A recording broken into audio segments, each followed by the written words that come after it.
pessoal, depois da parada por causa de data FIFA, o Campeonato Brasileiro está de volta e a 11ª rodada é muito especial. Antes de qualquer coisa, siga o canal da Itatiaia no YouTube, dê o like, compartilhe nosso conteúdo, comente, vamos debater histórias do Brasileirão. Qual jogo você quer ver nas próximas rodadas? Qual partida você assistiu? É especial pra você? Conta pra gente aí qual a sua relação com a história do Campeonato Brasileiro. Bom, mas vamos lá, 11ª rodada e a gente começa com um clássico paulista, Santos e Corinthians. Esse jogo é muito especial na história do Campeonato Brasileiro, porque determinou o fim de um marco. Sim, Santos e Corinthians decidiram o Brasileirão de 2002, o último antes da entrada dos pontos corridos na competição que aconteceu em 2003.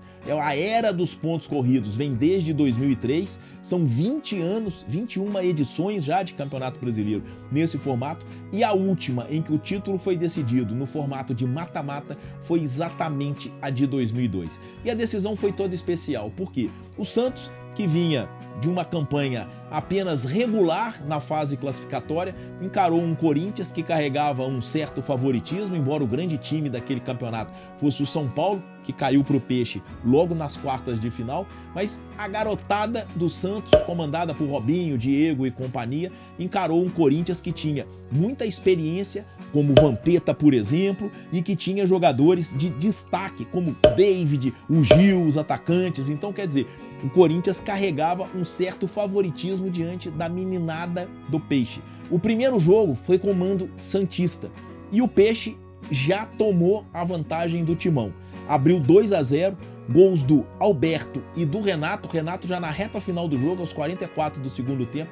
E com esse 2-0, o Santos foi para o jogo da volta, lá dia 15 de dezembro de 2002, no Morumbi, precisando apenas do empate para ser o campeão brasileiro.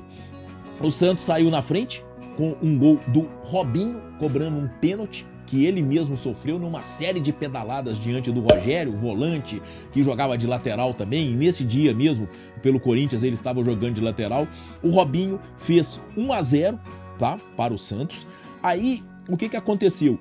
O Corinthians chegou a conseguir a virada com David e Anderson, mas logo depois o Elano fez 2-2 e o Léo, lateral esquerdo, já nos acréscimos decretou o 3-2, que deu o título aos meninos da Vila, a segunda geração dos meninos da Vila, né? A primeira foi ali no final dos anos 70 com Juari, João Paulo, Pita, Milton Batata, e essa segunda geração dos meninos da Vila, com nomes como Renato, Robinho, Diego, Paulo Almeida, o zagueiro Alex, né?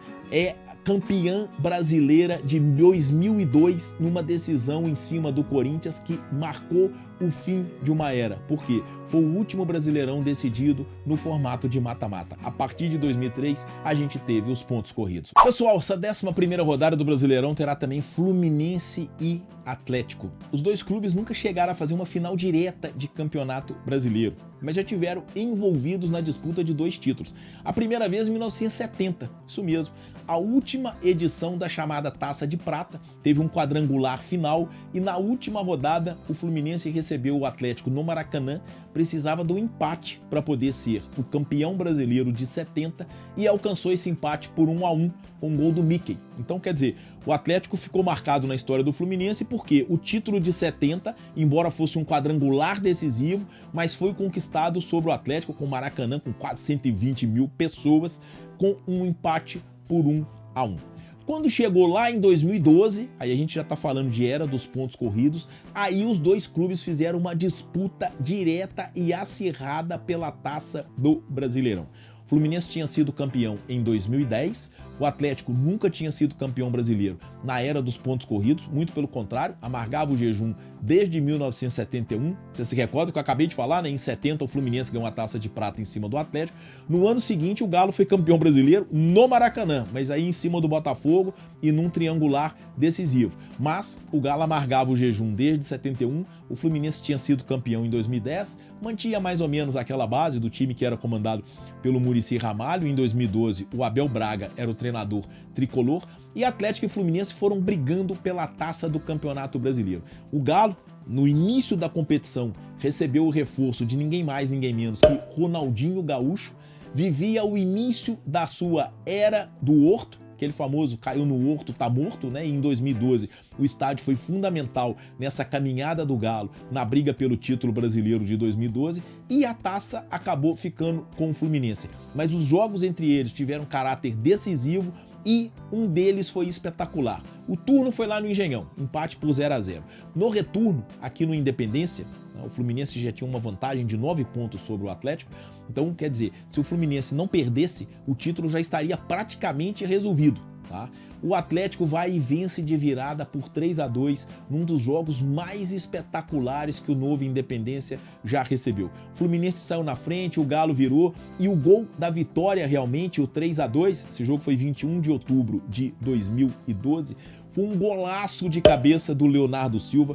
Ronaldinho Gaúcho pega a bola ali próximo do meio de campo, vê o zagueiro entrando na área na corrida e faz um lançamento perfeito na cabeça do Leonardo Silva, que praticamente fuzila o gol do Diego Cavalieri. Isso ali no gol, onde fica a loucura, o Galo venceu por 3-2, ganhou um gás nessa batalha, mas o Fluminense do Abel Braga era muito regular, conseguiu manter a distância e foi campeão brasileiro até por antecipação, tendo o Galo como grande adversário, Fluminense campeão brasileiro de 2012 e o Atlético vice-campeão.